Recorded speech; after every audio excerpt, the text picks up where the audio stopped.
भांजे, मुझे अंधेरे से बहुत डर लगता है। ऐसा कहकर मामी मुझे हमेशा अपनी कमरे में बुलाती थीं। एक दिन मामी और मैं घर में अकेले थे, तभी अचानक जोरदार बारिश शुरू हो गई। उस वक्त भी मामी ने हमेशा की तरह मुझे अपनी कमरे में बुलाया, लेकिन जब मैं उसके कमरे में गया तो मामी का वह रूप देखकर मेरी आंखों में पानी आ गया था। मामी ने एक भी पल न गवाते हुए मुझे वहीं पकड़ लिया और मेरा, तुम्हारी मामी को अंधेरे से बहुत डर लगता है, उसकी देखभाल करना, ऐसा कहकर मामा 2 महीने के लिए काम से विदेश यात्रा पर निकल गए। लेकिन इस बात का मामी किस तरह से फायदा उठाएगी, इसकी मुझे बिल्कुल भी कल्पना नहीं थी। जैसे ही मामा ने घर से कदम बाहर रखा, मामी का व्यवहार मेरे प्रति अचानक बदल गया। एक दिन मामी ने अंधेरे का बहाना बनाकर मुझे अपने कमरे में बुलाया और उसके बाद जो हुआ उसने मुझे जीवन का एक अलग ही अनुभव दिया। मैं यश, अभी अभी 19 साल का हुआ हूँ। मैंने 12वीं की परीक्षा दी थी और अब मेरी छुट्टियां चल रही थीं। इसलिए मैंने माता पिता से अनुमति लेकर मामा के घर छुट्टियां बिताने जाने का सोचा। मामा की शादी को सिर्फ 15 दिन ही हुए थे, इसलिए मेरे माता पिता मुझे वहां जाने से मना कर रहे थे। कई साल हो गए थे मामा के घर जाए हुए और उनकी शादी में भी नहीं जा सका था, क्योंकि उस समय मेरी 12वीं की परीक्षा चल रही थी। इसलिए मामा से मिलने की बहुत उत्सुकता थी, साथ ही नई मामी से भी। मेरे पिता का कहना था कि मामा का अभी अभी विवाह हुआ है, इसलिए मुझे वहां नहीं जाना चाहिए, हम बाद में उनके घर चलेंगे। लेकिन मुझे छुट्टियां बिताने मामा के शहर में जाना था, इसलिए जिद करके मैंने अपने पिता से मुझे मामा के घर छोड़ने को कहा। लेकिन कभी कभी लगता है कि काश मैं उस समय मामा के घर नहीं गया होता, क्योंकि उस कम उम्र में मामी मुझे ऐसा अनुभव देने वाली थी जिसने मेरी जिंदगी ही बदल दी। उस दिन रविवार था। मेरे पिता मुझे मामा के घर छोड़ने गए थे, लेकिन जैसे ही हम मामा के घर पहुंचे, घर के बाहर ताला लगा हुआ था। हमें लगा कि मामा और मामी कहीं बाहर घूमने गए होंगे। मेरे पिता ने मामा को फोन किया तो पता चला कि वे शॉपिंग करने गए हैं और उन्हें घर आने में देर होगी। इसीलिए हम दोनों मामा के घर के बाहर उनका इंतजार करने लगे। करीब 2 घंटे बाद मामा और मामी घर लौट आए। पापा घर के बाहर ही उनसे मिलकर हमारे घर जाने के लिए निकल रहे थे। उन्होंने मेरा बैग मुझे थमाया और जाने लगे। जब मामा मामी शॉपिंग से लौटे तो मैंने देखा कि मामी मामा जी को कसकर पकड़कर बाइक पर बैठी हुई थीं। मामी ने अपने पूरे चेहरे को स्कार्फ से ढक रखा था और उसी तरह पापा से मिली। जैसे ही हम घर में गए, एक व्यक्ति ने मेरा ध्यान आकर्षित किया। मामी ने घर में जाकर अपने चेहरे से स्कार्फ हटाया। जैसे ही मेरी नजर मामी पर गई, वह मुझे किसी फिल्म की हीरोइन की तरह लगी। मैं उसे देखता ही रह गया। मामी का शरीर भरावदार था, जबकि मामा देखने में इतने खास नहीं लग रहे थे।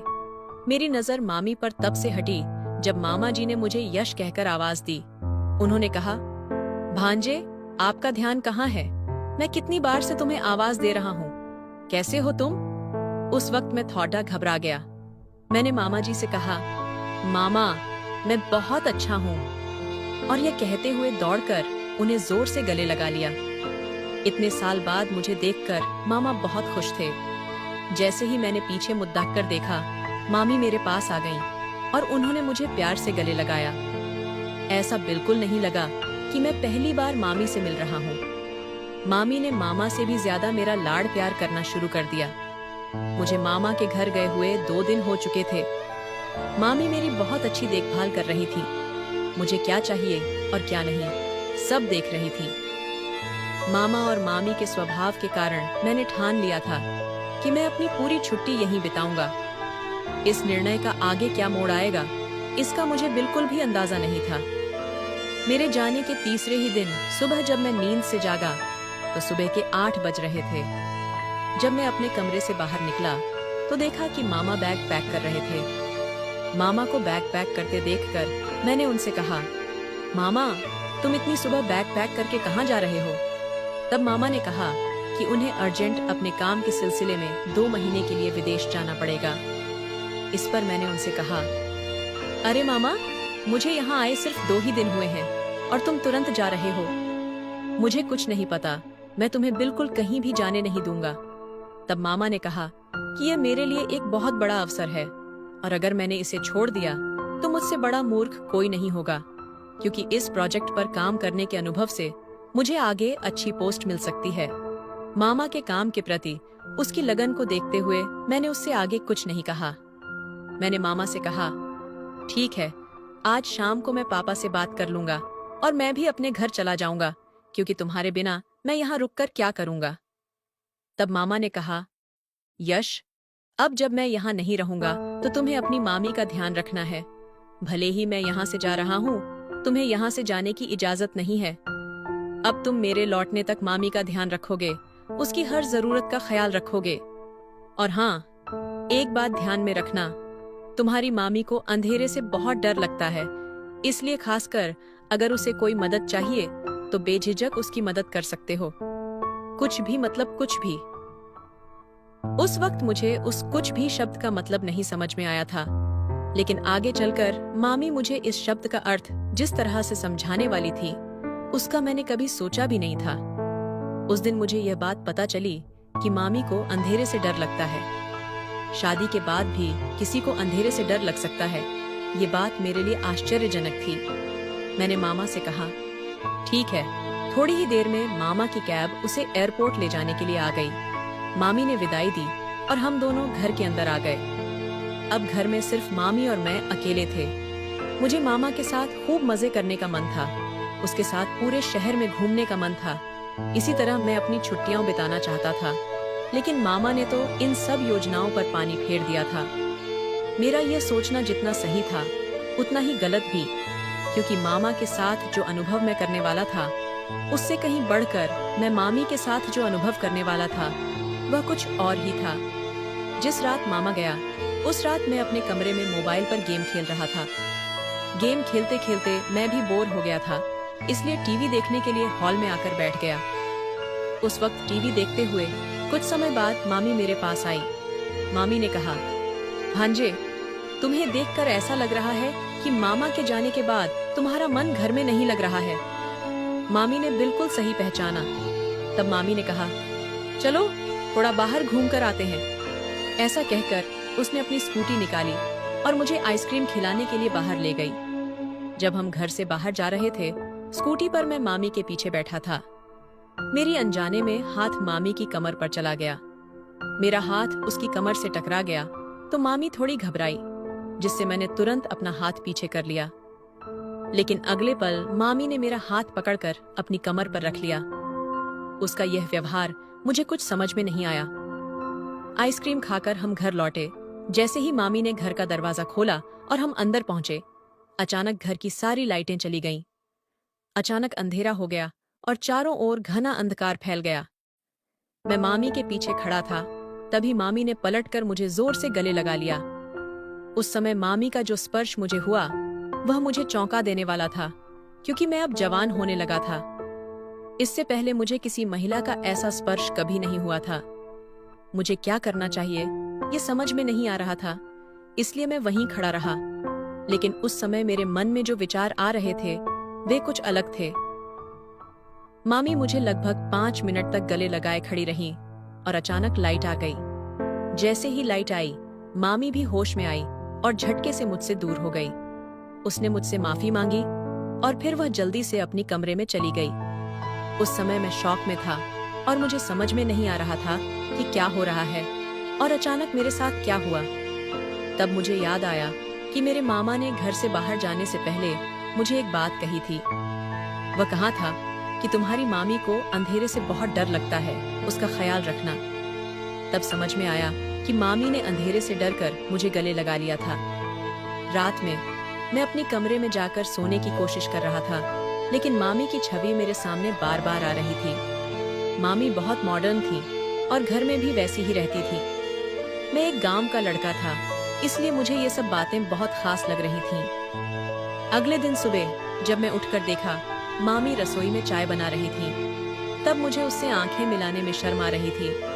मामी भी मेरी तरफ चुपके से देख रही थी। हम दोनों एक दूसरे की ओर शर्माते हुए देख रहे थे। जब मैं पानी पीने के लिए आगे बढ़ा तो मामी ने फिर से मुझे जोर से गले लगा लिया। तब मैं जोर से झटका खा गया था। मुझे कल के झटके से अभी तक बाहर आने का मौका नहीं मिला था कि इतने में मामी ने ऐसा कुछ किया कि वो मुझसे थोड़ा दूर होकर मेरी ओर देखकर जोर जोर से हंसने लगी। उसने कहा, भांजे, अरे इसमें इतना शर्माने की क्या बात है। मुझे पता है कि तुम्हारे लिए यह सब नया है, लेकिन कल रात मैं सच में डर गई थी और उस डर में मैंने तुम्हें गले लगा लिया। इसके लिए माफ करना। अगर तुम्हें इससे कुछ बुरा लगा हो तो माफ कर देना, लेकिन अब जो मैंने गले लगाया है वो मैंने जानबूझकर किया है। तुम मेरे भांजे हो और मैं तुम्हारी मामी, इसलिए मुझे तुम्हारे साथ मजाक मस्ती करने का पूरा हक है और मैं वो हक के साथ करूंगी। उस समय मामी की बातों पर मैंने मुस्कान दी और फिर मामी मुझे मजाक में फिर से गले से लग गई, लेकिन उसका बार बार गले लगाना और मेरे अंदर कुछ अलग सी भावनाएं जगने लगीं और मेरे शरीर में एक अजीब सी लहर दौड़ने लगी। मुझे भी अब महसूस होने लगा था कि मैं जवान हो रहा हूँ। शायद मामी को इसका एहसास नहीं था। कुछ दिन इसी तरह बीत गए। एक दिन शाम के समय मुझे समोसे खाने का मन हुआ। समोसे बनवाने के लिए मामी को बताने के इरादे से मैं शाम के समय मामी के कमरे में गया। मामी के कमरे का दरवाजा थोड़ा सा खुला हुआ था। मैंने बिना अनुमति के उसके कमरे में प्रवेश किया। वो अपने कमरे के बिस्तर पर उल्टी दिशा में बैठी थी और मोबाइल देख रही थी। वो मोबाइल देखते हुए ऐसी अवस्था में बैठी थी कि उसे देखकर मुझे खुद ही शर्म आने लगी। दरवाजे पर खड़े होकर मैंने मामी को 4 बार आवाज दी, लेकिन मामी का ध्यान मेरी ओर नहीं था। वो अपने मोबाइल में क्या देख रही थी कि उसे मेरी आवाज भी सुनाई नहीं दे रही थी। मैं धीरे धीरे मामी के पास जाने लगा और जैसे ही मैंने उसके मोबाइल में झांका, मेरी आंखें चौंधिया गईं, क्योंकि मैंने ऐसा कुछ पहली बार देखा था। वो सब देखकर मुझे खुद शर्म महसूस हुई, लेकिन मामी इसे बिना किसी शर्म के देख रही थी। मुझे उसे इस हालत में देखना नहीं चाहिए था, इसीलिए मैं फिर दरवाजे के पास चला गया और मामी को जोर से आवाज दी। तब मामी अचानक चौंक गई और एकदम जल्दी से गाउन पहनकर खड़ी हो गई। मुझे अचानक वहां देखकर वो थोड़ी घबरा गई। तब उसने मुझसे वहां आने का कारण पूछा। मुझे मामी से क्या कहना था ये भी मैं भूल गया और भूख लगी है, कुछ खाने को दे दो। इतना कहकर मैं अपने कमरे में चला गया। अपने कमरे की ओर जाते समय मुझे बार बार मामी का वही रूप दिखाई दे रहा था जो मैंने कुछ देर पहले देखा था। उस दिन रात में जोर से बारिश हो रही थी और अचानक बिजली चली गई। मामी जोर जोर से मुझे पुकारने लगी। उसकी आवाज सुनकर मैं दौड़ता हुआ उसके कमरे में गया। उसके कमरे में पहुंचते ही वो मुझे गले लग गई। मामी उस वक्त भी उसी अवतार में थी। मैं धीरे धीरे अपना होश खोने लगा था। तब मामी ने कहा, यश, तुम तब तक यहीं रहो जब तक बिजली नहीं आ जाती। मामी को अंधेरे से बहुत डर लगता है, इसलिए मैं उसके पास रुक गया। हम इधर उधर की बातें करने में व्यस्त हो गए। मामा और मामी का लव मैरिज हुआ था। मामी मुझे उनकी मुलाकात के बारे में बता रही थी। मामी मामा से सालों पहले मिली थी और उनका प्यार इतना बढ़ गया कि उन्होंने सीधा शादी ही कर ली। मामी के साथ मामा जी ने भी साल भर में काफी तरक्की कर ली थी। बातें करते करते काफी देर हो गई थी और मैं अपने कमरे में जाने के लिए निकला, लेकिन मामी ने मेरा हाथ पकड़ लिया। उसने कहा कि यश, अगर तुम्हें कोई आपत्ति न हो तो आज तुम मेरे कमरे में सो जाओ। मुझे तो कोई आपत्ति नहीं थी, क्योंकि उस घर में मामी और मैं अकेले ही थे और मामी के साथ का एहसास मुझे अच्छा लगने लगा था। उसके साथ होने से एक अलग ही अनुभव हो रहा था। उस रात बारिश लगातार हो रही थी, जिससे बिजली भी नहीं थी। सुबह उठने पर मैं काफी फ्रेश महसूस कर रहा था, जैसे कोई अलग ही संतोष मिला हो। मामी भी बहुत खुश लग रही थी। ऐसा खुशी भरा चेहरा मैंने पहले मामी का कभी नहीं देखा था। नाश्ते के दौरान मामी हंसते हुए मुझसे बातें कर रही थी। मामी ने कहा कि अब बारिश के दिन है, इसलिए मामा के वापस आने तक मुझे उसके कमरे में ही सोना चाहिए। मामा जी ने जाते वक्त भी मुझसे कहा था कि मामी को किसी भी चीज में मदद की जरूरत हो तो करना। इसलिए मैंने भी मन में संकोच न रखते हुए मामी के पास रुकने का फैसला किया था। रात को मामी मुझसे बड़ी अच्छी बातें करने लगी, लेकिन एक बात मैंने नोटिस की कि सुबह उठने पर मेरे पेट में हल्का दर्द महसूस हो रहा था। अंधेरे के डर की वजह से मैं मामी के कमरे में सोने लगा था, पर मामी इसका कुछ अलग ही फायदा उठा रही थी जो मुझे समझ में नहीं आ रहा था। मामी मुझसे क्या चाहती थी ये भी मुझे तब समझ में नहीं आ रहा था। रात को बातें करते समय अब मामी हमारे दोनों के लिए सुगंधित दूध लाने लगी थी। दूध पीते पीते और बातें करते करते मुझे कब नींद आ जाती इसका पता भी नहीं चलता। मुझे तो ऐसा लगने लगा था कि मामी की सुंदरता अब मेरी आंखों में बसने लगी थी। लेकिन एक अजीब बात मैंने देखी कि मामा के बाहर जाने के बाद मामी को उसका फोन बहुत कम ही आता था। सुबह उठने पर मेरे पेट का दर्द धीरे धीरे बढ़ने लगा था, इसलिए मैंने अपने पिताजी को फोन कर घर जाने का निर्णय लिया।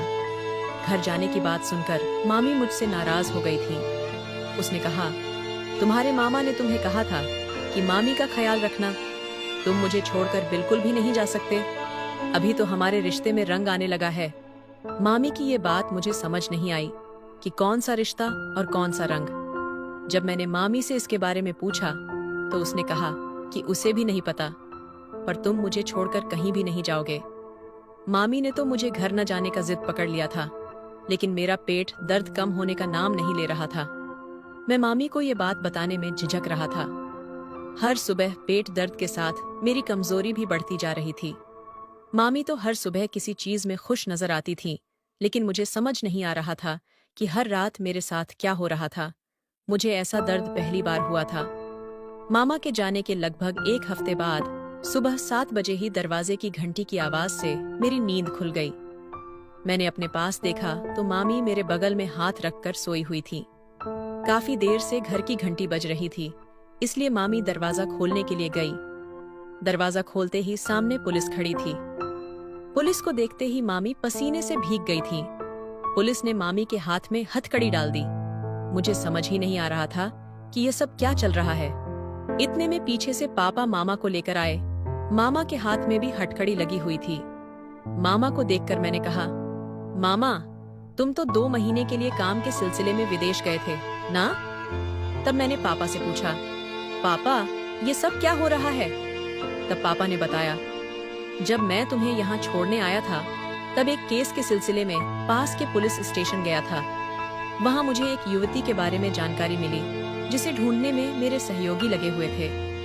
जब मैंने तुम्हें यहाँ छोड़ा तब तुम्हारी मामी ने स्कार्फ बांधा हुआ था, इसलिए मैंने उसे पहचाना नहीं। लेकिन बाद में जब मैंने सोशल मीडिया पर मामा की तस्वीरें देखी तो मुझे समझ आया कि तुम्हारी मामी ने नाम और पहचान बदलकर मामा से शादी की थी। मामा का फोन टैप करने पर हमें चौंकाने वाली जानकारी मिली। मामा और मामी लोगों को धोखा देकर उनकी किडनी बेचने का काम कर रहे थे। तब मुझे समझ आया कि मेरे पेट में क्यों दर्द हो रहा था। मामी ने मेरे करीब आकर मेरी भी एक किडनी निकाल ली थी। रात में दूध में नशीली दवा मिलाकर मामी ऐसा कर रही थी, और कल रात मेरी भी धोखाधड़ी हुई थी। मामा और मामी ने तो रिश्ते की भी परवाह नहीं की थी। जल्दी पैसे कमाने की लालच में मामा मामी अंधे हो गए थे। अब सबको समझ में आ रहा था कि मामा ने 1 साल में शहर में इतनी तरक्की कैसे की थी। मैं तो मामा के प्यार में उनकी जगह छुट्टियां बिताने गया था, लेकिन मामा ने मामी के बहकावे में आकर मुझे भी नहीं छोड़ा। मेरी किस्मत अच्छी थी कि पापा ने समय रहते इस मामले की जांच की थी। उस समय मुझे समझ आ गया कि आज के दौर में रिश्तों, प्रेम और अपनत्व की कोई कीमत नहीं रह गई है। सभी अपने फायदे के लिए जी रहे हैं, इसलिए पहले जैसे रिश्ते अब नहीं रहे। मामी ने मुझे एक सबक सिखा दिया था, लेकिन जिसके जैसे कर्म होते हैं भगवान वैसा ही फल भी देते हैं। तो दोस्तों, यह थी आज की कहानी। इस कहानी के बारे में आपकी क्या राय थी, ये कमेंट बॉक्स में जरूर बताइए।